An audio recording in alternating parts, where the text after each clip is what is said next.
Nous avons le plaisir et l'honneur d'avoir reçu le professeur Eric Buy, qui travaille à l'université d'Harvard et qui est praticien au Massachusetts General Hospitals, et qui a abordé la question du traitement du PTSD. Est-ce que vous pourriez nous résumer finalement les grands messages clés de votre communication? Absolument, mais merci beaucoup de me recevoir aujourd'hui.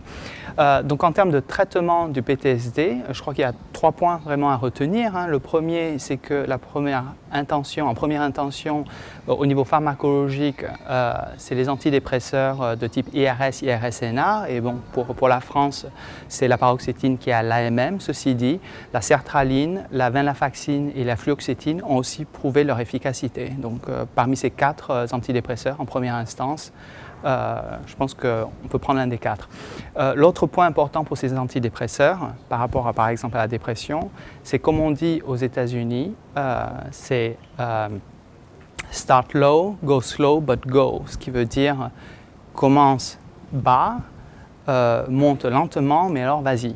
Donc, voilà. Donc l'idée vraiment, quand vous voyez un patient qui a le PTSD, moi personnellement, par exemple pour la sertraline, je leur dis, on commence à 25, mais je leur dis d'emblée, on va monter à 200. Et puis si on doit s'arrêter avant, on s'arrêtera avant, mais on va essayer de monter le plus haut possible. Voilà.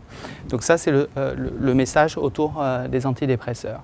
Il y a un autre message important au niveau de la pharmacothérapie, c'est qu'à l'heure actuelle, même si vos patients viennent et se plaignent beaucoup d'avoir peur un peu de tout, de l'environnement, une benzodiazépine n'est en fait pas indiquée et pourrait même bloquer et être délétère en termes d'amélioration des symptômes. Il pourrait même bloquer certaines psychothérapies.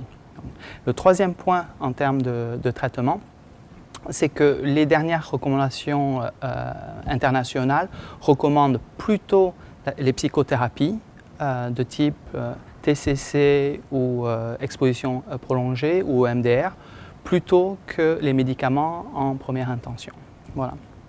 Merci beaucoup, c'est très clair. Et quelles sont les perspectives thérapeutiques nouvelles qui se dégagent du traitement de ce PTSD? Oui, donc actuellement, alors ce que je veux rappeler quand même, c'est que donc en France, on a un seul médicament qui est à l'AMM, on a une seule classe de médicaments qui vraiment marche et en fait, on n'a rien d'autre de vraiment solide. Donc il y a plusieurs, il y a plusieurs molécules qui sont en cours d'investigation. Donc il y a la kétamine qui a prouvé son efficacité pour la dépression, qu'on essaie de voir si elle pourrait marcher pour le PTSD. Il y a les voies endocannabinoïdes. Il y a plus récemment, je collabore sur une étude qui regarde si le losartan pourrait aussi traiter le PTSD. Donc il y a plusieurs approches sur plusieurs molécules et je dirais une approche pharmacologique plutôt traditionnelle. L'autre approche qui est beaucoup plus innovatrice, je pense, et qui va probablement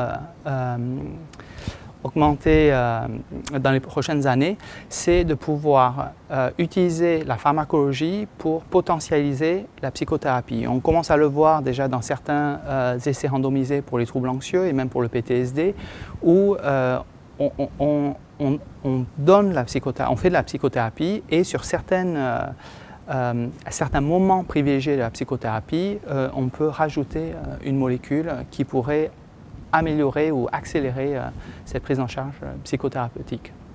Voilà. Merci beaucoup. On a hâte de voir le développement de ces nouvelles perspectives, soit pharmacopures, soit de potentiation comme ça de différentes stratégies lors des prises en charge psychothérapeutiques. Merci beaucoup encore. Merci à vous. Au revoir.